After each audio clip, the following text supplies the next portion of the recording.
Let's review everything there is to know about the square body truck. I will explain all the specs, engines, transmissions, features, bed and chassis configurations, and trim levels of every single year of square body, plus details on the Blazer, Suburban, and a rare military version too. And I'll explain how to easily solve the big engine problem that all square bodies suffer from. I'm also going to tell you which of the three 4x4 transfer cases is the best for hardcore off-roading. And I even have a page that shows every single grille and tailgate design so you can pick the year that looks best for you. I've spent 50 hours putting this video together, and after watching, you will know more than anyone. And don't miss the end. I'm going to show you how the tow rating of these trucks is vastly different between the various versions. Quick history lesson so you know the background. The 4 generations of GMC trucks from 1960 to 2002 were known as the CK series. Many refer to them as the C10, and more on that in a moment.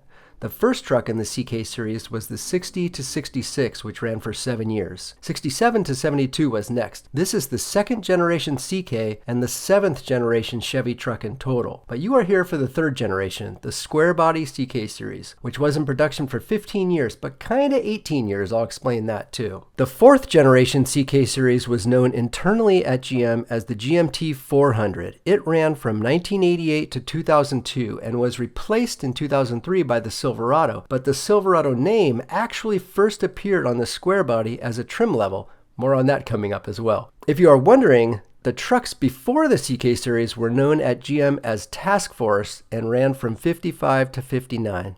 Let's start with the first year 1973 square body and how it was different from the outgoing 1972 model. Today it's known as the square body or even box body to some, but ironically during its development at GM it was known internally as the rounded line. The square body name really makes sense though, as for 20 years through the 40s and 50s trucks looked like this with bulging rounded fenders. The square body trucks incorporated some big changes compared to the previous generation CK truck. I'm not going to read through the list, but let's highlight a few major items. You can pause at the end if you want to read it all. Also, as I do with many of my videos, I have a free downloadable ebook of this entire video at autogild.com. A few highlights. The tank was moved from in the cab behind the seats to mounted under the cab on the outside of the frame. This decision ended up being a controversial decision for safety and fire reasons. I have a video on that coming up soon. Front disc brakes are now standard with power assist also standard on everything except the half-ton two-wheel drive. The glass has curved side windows and much more glass area for better visibility. GM claimed these were the first pickups designed by computers and using wind tunnels to optimize the exterior design for less drag and increased fuel efficiency. GM used the most square fender openings yet and continues to use the square design on today's trucks. GM also really wanted these trucks to be able to appeal to everyone, workers of course, but also recreational and lifestyle buyers, more so than any truck before. Obviously the square body is a totally new model and the design and hardware was totally new too, inside and out. The truck is almost an inch taller and a few inches longer than the outgoing model. The square body cab is larger too. The truck's width only increased a bit more than half an inch, but the space was better utilized, and this means the interior is much larger, so if you're a bigger dude, this truck may fit you better than the older trucks. Square bodies have about 2.5 inches of additional driver and passenger hip room. Wheelbases are 2.5 inches longer for the short bed, and the long bed wheelbase is 4.5 inches longer. This means a smoother ride, but with some compromise for off-roading, especially rock crawling. The square body was available in 2 cab designs, 3 bed configurations, and 3 different wheelbase lengths. There were 2 types of pickup boxes to choose from. The flat side truck was called Fleet Side by Chevrolet or West Side for GMC. The truck with the steps on the side was called Step Side by Chevrolet and Fender Side by GMC. These trucks had a narrow width pickup box featuring steps and rounded exposed fenders with standalone tail lamps. These step sides were still offered with old school wood floors too, very cool. The pickup truck bed length was either short or long. Today the short bed is much more desirable and many people are creating square body short wheelbase trucks by cutting up long beds, including converting 4-door crew cabs, which only came with a long bed, into short wheelbase crew cabs. The 4-door crew cab model was introduced as a $1,000 option on 1-ton and 3/4-ton trucks. It had a super long 164.5-inch wheelbase, and it's over 20 feet long overall. 1973 Square Body saw the first dually ever offered for non-commercial use. It was available on 1-ton, 2-door regular cab fleet side long beds, and on 4-door crew cab trucks. The Blazer and GMC Jimmy and Suburbans were of course based on the CK line of trucks too. And as you can see here, the wheelbase is pretty short on that Blazer. Wheelbase numbers are shown under each truck. The Blazer's wheelbase is shorter than my 68 Camaro, so it's short for a truck perhaps, but still not really short. But it is the best rig for rock crawling out of this group. More on Blazer coming up. For those that are really new to the Square Body, know that the C means 2-wheel drive and the K means 4-wheel drive. 10, 20, and 30 represents the weight class rating of the truck, breaking things down by half-ton, 3/4-ton, and 1-ton respectively. This weight rating specifically refers to the payload bed capacity of the truck. The Chevrolet CK trucks were designated as either 10, 20, or 30 series, while GMC trucks were marked as 1500, 2500, or 3500, just like today's Silverados. The Blazer was the K5 Blazer. GM internally used C10 and K10 on the Blazer, but it was marketed as the K5 and was never badged C5.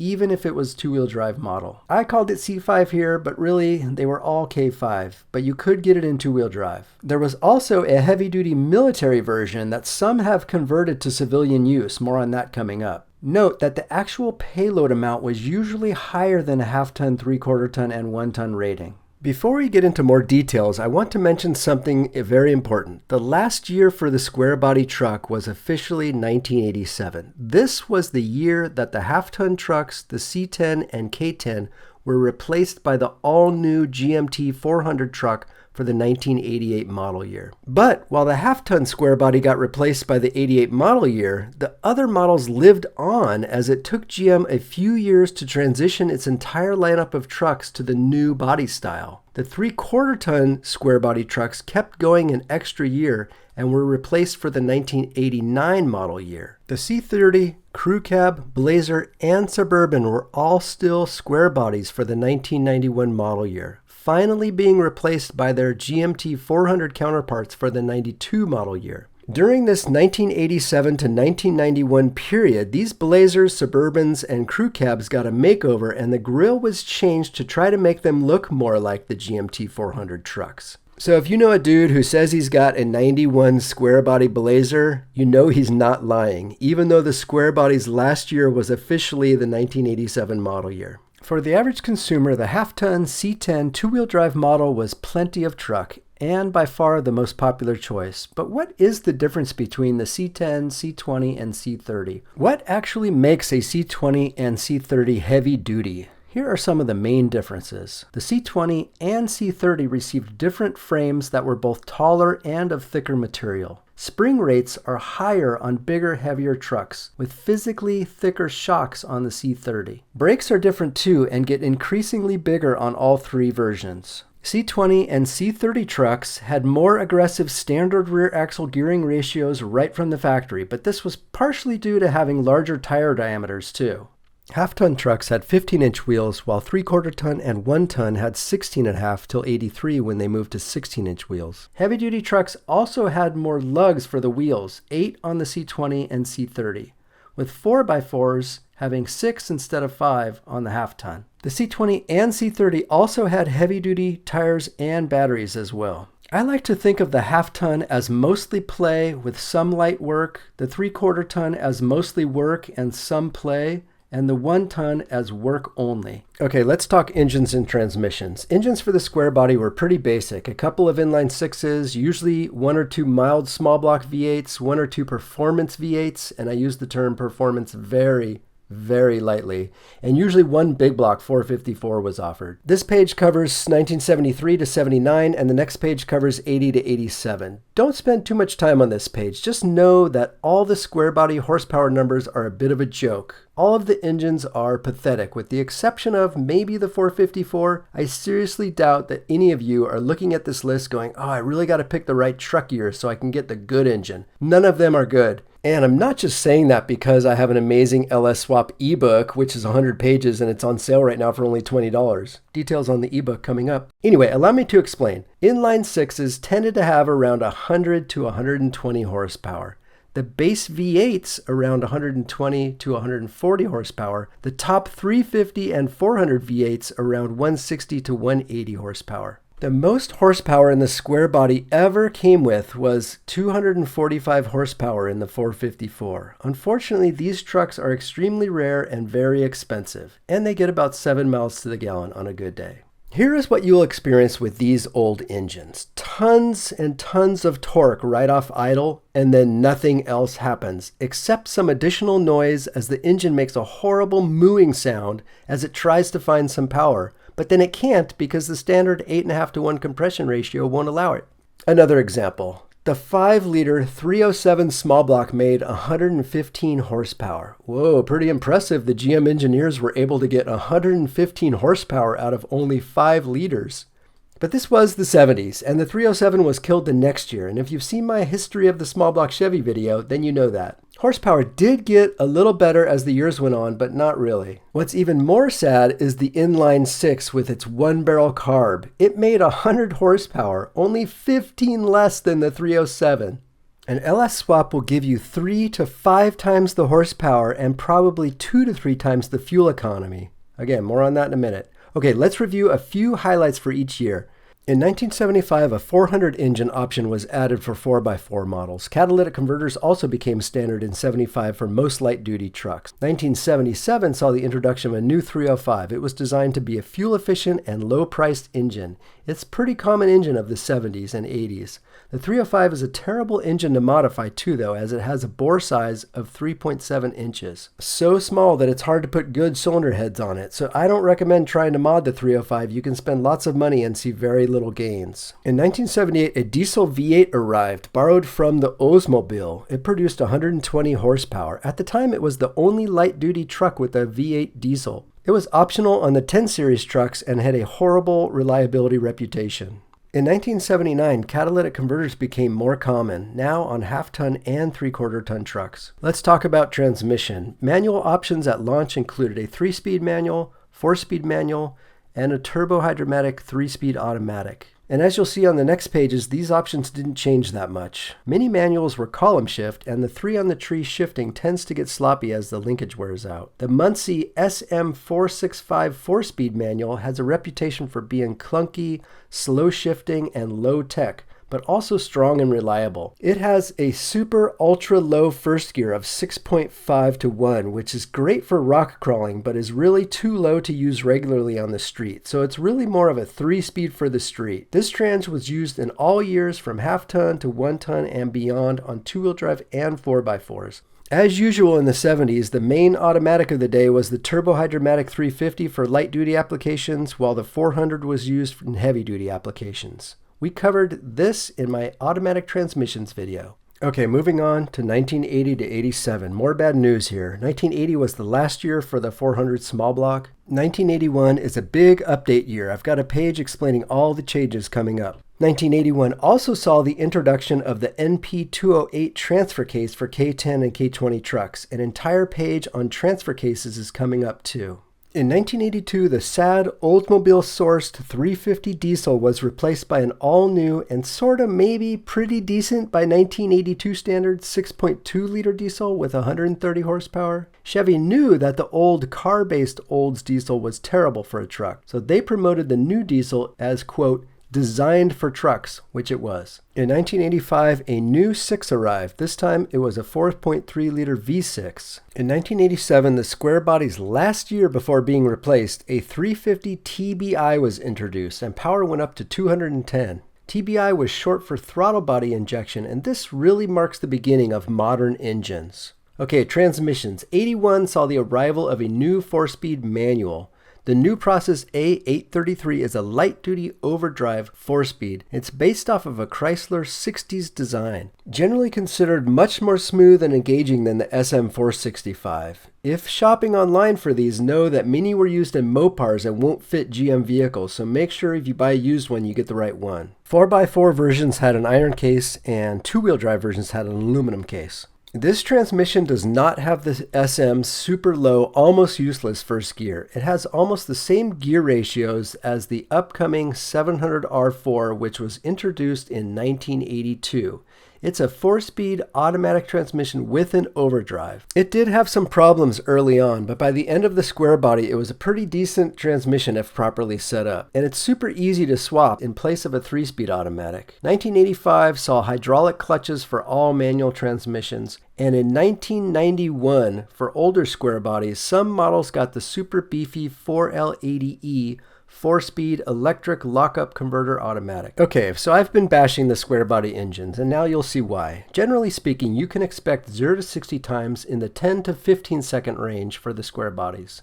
Inline 6-cylinder engines will take over 20 seconds, as does the 73 4x4 Blazer here. The optional 454 engine in the lightest weight short bed stepside truck is actually not bad at 7.6 seconds to 60. This was the best of the best for square body performance, but sadly they're super rare. Braking is pretty bad too. Stopping from 60 takes about 40 feet longer than a modern truck. As you can see, the Suburban diesel is unsurprisingly very slow, and this is the new for 1982 6.2 liter diesel.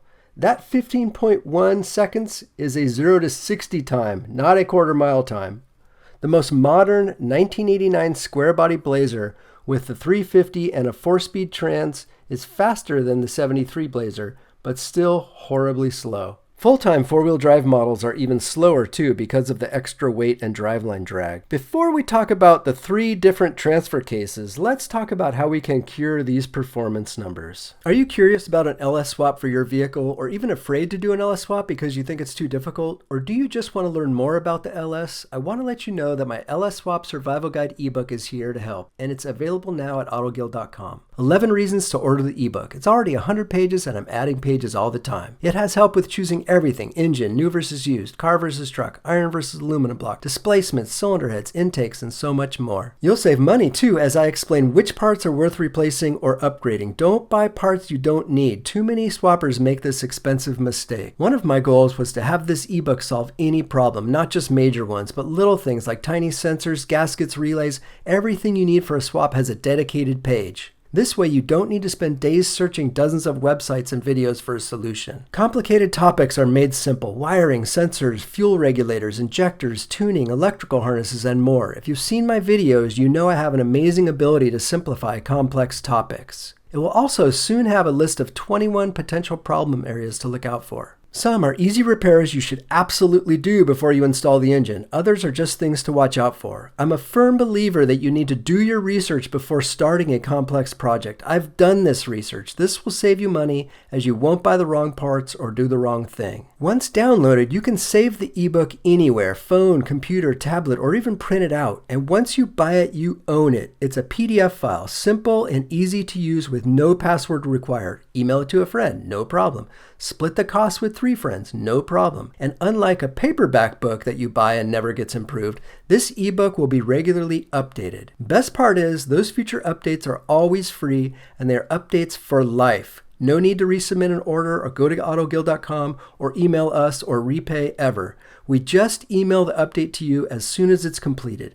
This, of course, is the one big benefit of buying your own copy. When finished, I will have put in over 1,000 hours of research into this ebook. Order now at autogild.com. A link is also down in the description of this video. The square body had 3 different transfer cases. The first 4-wheel drive system we'll cover is the NP205. It's a part-time system and was used for the entire life cycle of the square body. It has a reputation for being absolutely bulletproof, and its basic design was relatively unchanged over the years. Its only downside is a pretty conservative 1.96 to 1 crawl ratio for low gear. For example, the newest Jeep Rubicon has a 4 to 1 ratio, 2 times lower. This NP205 is a manual old-school 4x4 system that requires you to get out and manually lock the hubs by turning a dial. Its one-piece cast iron case design makes it heavy at 140 pounds, so be careful when removing. An optional full-time four-wheel drive system was the NP203. It was also available at launch. Being a full-time system means it was always in four-wheel drive. This was initially used on all V8 4x4s. It splits power 50-50 between the front and rear axle through a center differential. But the differential could also be locked solid by shifting the floor-mounted shift into either high lock or low lock. After 1975, the NP203 was paired with only automatic transmissions. This full-time system really sucked gas and was killed for 1980. 1980 models only had the conventional NP205. You can get a kit to convert this to part-time four-wheel drive. Finally, the NP208 was launched the next year for the 1981 models. It has a new shift-on-the-fly system, meaning you can change to four-wheel drive while moving. There is no need to get out and lock the hubs. It has a lightweight aluminum case and a more aggressive 4-low gear of 2.61. But this case is not as strong as the NP205. Still, it's generally good enough for most users. Note that the transfer case is bolted directly to the transmission, and everything is tucked up under the chassis pretty well. Skid plates were an option too. Also, all four-wheel drive models had leaf springs on all four corners and solid front and rear axles. Initially, trim naming was similar to the previous generation CK pickup trucks. I'm not going to read through all of these. Remember, you can download this video as a free ebook. And I'll show more trim differences and photos later on. But let's review a few key highlights you must know. In 1973-74, at the bottom of the trim structure was the Custom. It was not custom at all. It actually was the bare bones work truck, much like today. Except in the 1970s, that meant no carpet and minimal interior trim. For lifestyle buyers, the Custom Deluxe was the entry level, with a nicer interior and chrome trim. Cheyenne and Cheyenne Super were the most luxurious of the CK trucks and came with additional sound insulation, radios, and even optional air conditioning. In 1975, Silverado trim replaced the Cheyenne Super as the expensive luxury trim. This is the first truck using the Silverado name. If your truck has Bonanza emblems, this was not a trim level, it's an option package. Mostly appearance stuff with power steering, AC, and an AM radio. In 1982, we saw trims reduced from 4 to 3. It's super common for automakers to have a big update midway through a vehicle's life cycle. The square body had its major update in 1981, so if you are considering one, pay attention. You may want a newer or an older one. 1981 was the first and only major makeover. The 81 got a new sloped hood. The pre-81 hood is pretty flat, that you can set your drink on it without it sliding off. 81 also got new front fenders. I also want to mention the 79 to 80 had slightly different hoods with an added decorative ridge across the front. I'm not a fan. 81 also had a more simple bumper design, a more aggressive front lower air dam. The wiper arms were attached to the top of the cowl area instead of being partially hidden behind the cowl and hood. 81 also saw GM switch many items to more modern metric fittings, which it still uses today. And be careful with compatibility if looking for used parts between the old and newer square bodies. Sometimes they fit and sometimes they don't. It's best to first assume 73 to 80 parts won't fit the 81 to 87 and vice versa. The square body had 8 front grills. The 1980 grill was 1 year only and came with square or round headlights. 81 and up looks very modern. In 1981 or 82, you could get either 2 or 4 headlight design. To me, the 73 to 80 grill looks like a classic truck, and the 81 and newer just looks more modern. I think I prefer the 79 and older. What do you guys think? Square body had a few different tailgate designs. 73 to 80 has Chevrolet right in the middle. After that, in 1981, the Chevrolet logo shifted over to the right. The upscale Cheyenne had a thin aluminum trim piece in the middle from 75 to 80. Starting in 1981, there was a wide brushed aluminum trim that was found on higher end trims, and if you like it, it can be easily added to any tailgate. To me, this is the most distinctive square body piece. When I think square body, I think of this. The step side did not change much over the years. Note that all tailgates GM put on these trucks were embossed with the Chevrolet logo into the metal, so even if you have the trim inserts, the logo is behind it. Suburban is unique. It has either a truck-like tailgate or 2 doors that swing out, and this didn't change much over the years. These tailgates may not always be swappable. There are a few different mounting systems, so do your homework before you buy.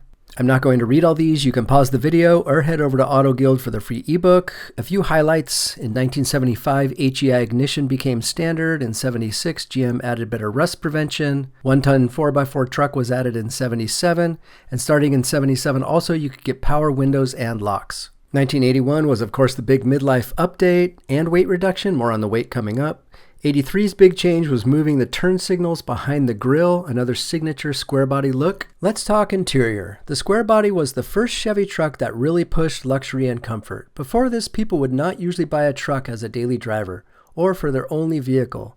Previously, trucks were for work. But with this generation, they are promoted heavily as a lifestyle product that can help you explore the outdoors, go to new places, and do adventurous things. And this truck had car-like materials and trim, one-piece instrument panel, as well as improved insulation and weather stripping. Soft-touch materials were used on the dashboard, doors, armrests, steering wheel, shift levers. Remember, the 67 to 72 dash was so truck-like, flat and metal, so all this was kind of new for a truck. Higher-end trims use fabric headliners and bright metal trim accents and plasticky wood-grained interior panels. Fake, sure, but still nice, I guess, although it was actually killed in '78, replaced by bright brushed aluminum trim. The 73 to 75 seatbelts were lap-only.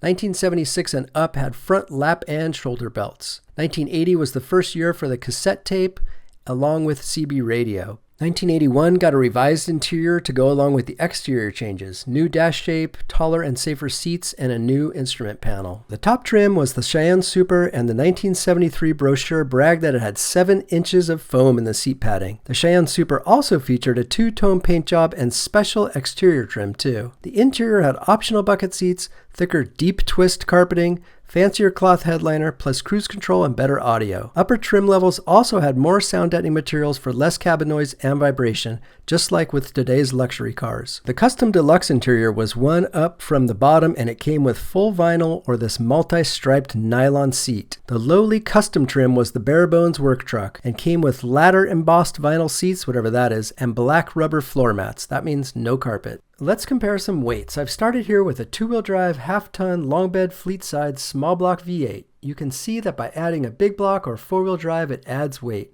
Vehicles also get heavier by going up in payload rating to a C20 or C30. Some items reduce weight, like an inline 6-cylinder or short bed, or even a step-side model. For the 1981 refresh, there was a focus on lightweighting. GM used lighter glass, bumpers, and body panels. GM claimed the 81s and up were up to 300 pounds lighter, but while doing my research, it seems like it was more like an average of 100 pounds. Over 80% of my viewers are in America, but I've listed kilograms in light gray for my viewers up north in Canada and down under, and of course the Euros and Kiwis too. For my American-Canadian viewers, know that there is a pretty big muscle car and truck community in Australia, New Zealand, and also in Europe, especially Northern Europe like Sweden, Norway, Belgium, and Germany. I love getting emails from everyone too, all around the country and world. Please include photos of your vehicle when you email me, as I really get a kick out of seeing your builds. Anyway, so glad to have everyone joining us here. Let's keep going.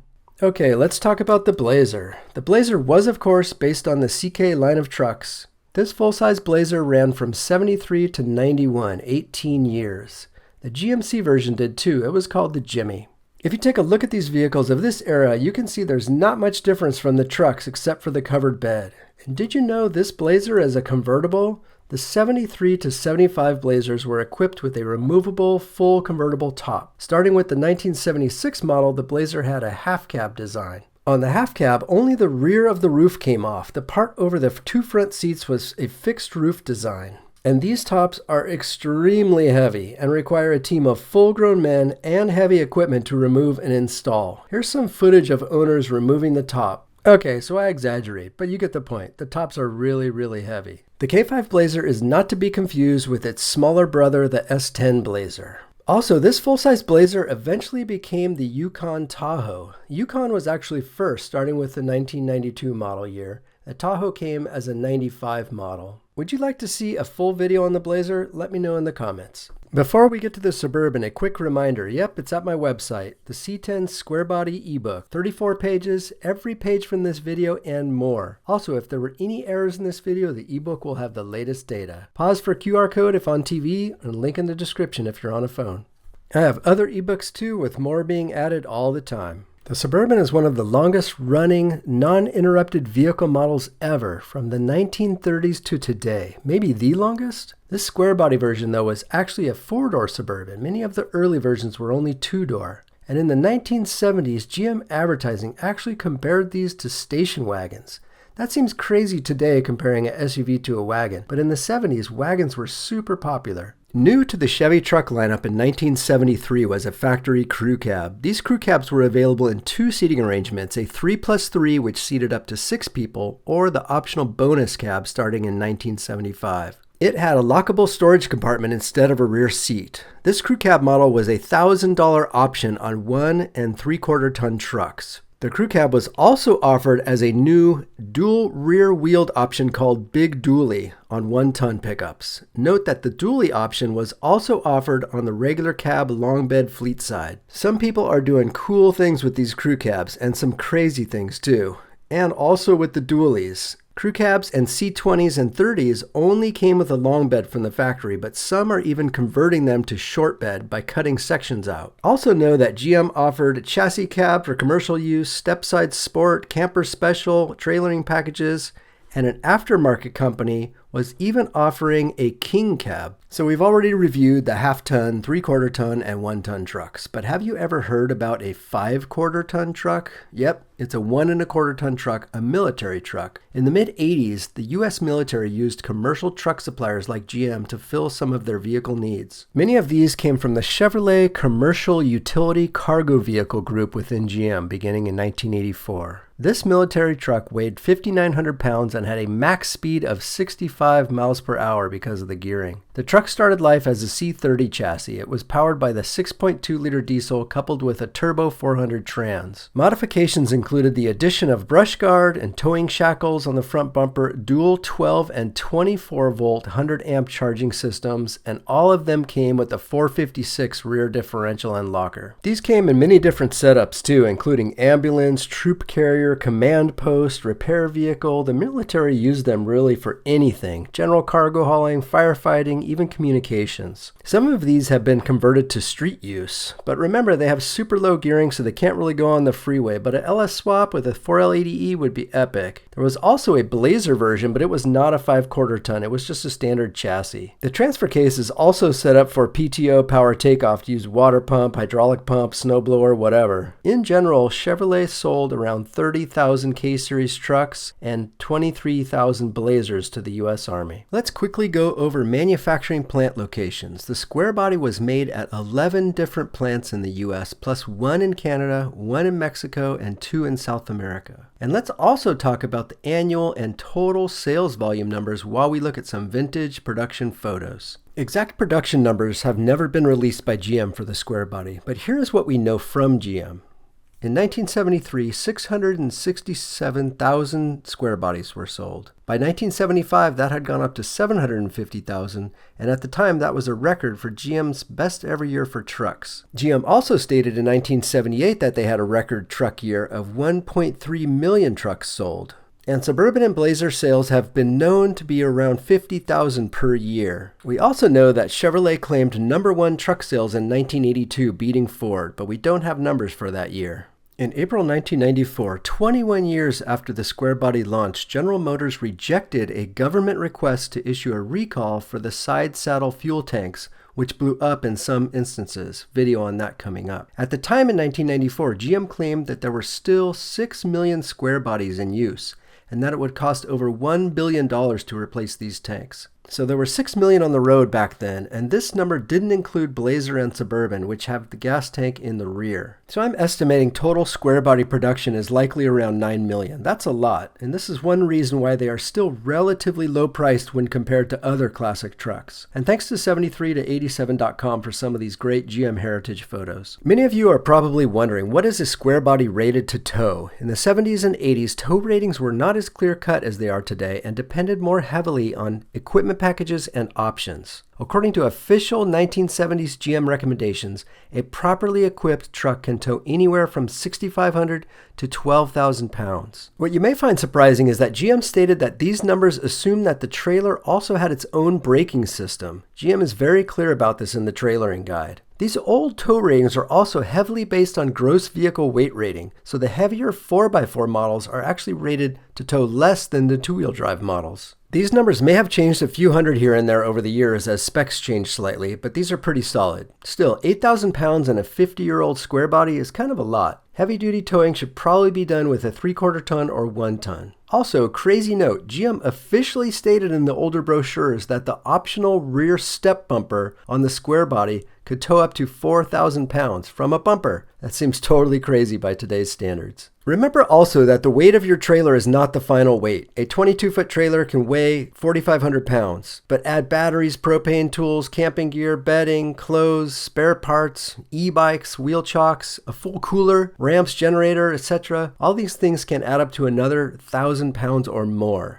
And if you are carrying anything at all in the truck bed while towing, this will also take away from the tow rating. If your square body does not already have some of the recommended trailering options, I would consider adding aftermarket engine oil cooler and transmission oil cooler. Also, the 700R4 overdrive transmission can tow okay. Just keep it out of the 4th gear overdrive to avoid burning the trans. And keep in mind that these old trucks are not like today. They have dated brake technology, undersized braking systems, old style suspensions, and cooling systems that get hot going up a hill without a trailer. Of course, if you have already swapped a LS with a 4L80E, you don't really need to worry as much about these numbers, especially if you have modern truck tires, new shocks, upgraded brakes, and an aftermarket or swapped more beefy rear axle. Did I already mention my LS Swap ebook? Because if you want to tow, your square body needs it. What a great segue. Stop talking about an LS Swap and get started. Imagine the detail of my videos but in book form, covering every single topic of the LS Swap. This ebook will be half price until it's finished. If you are watching on a TV, you can scan that barcode and go straight to the website.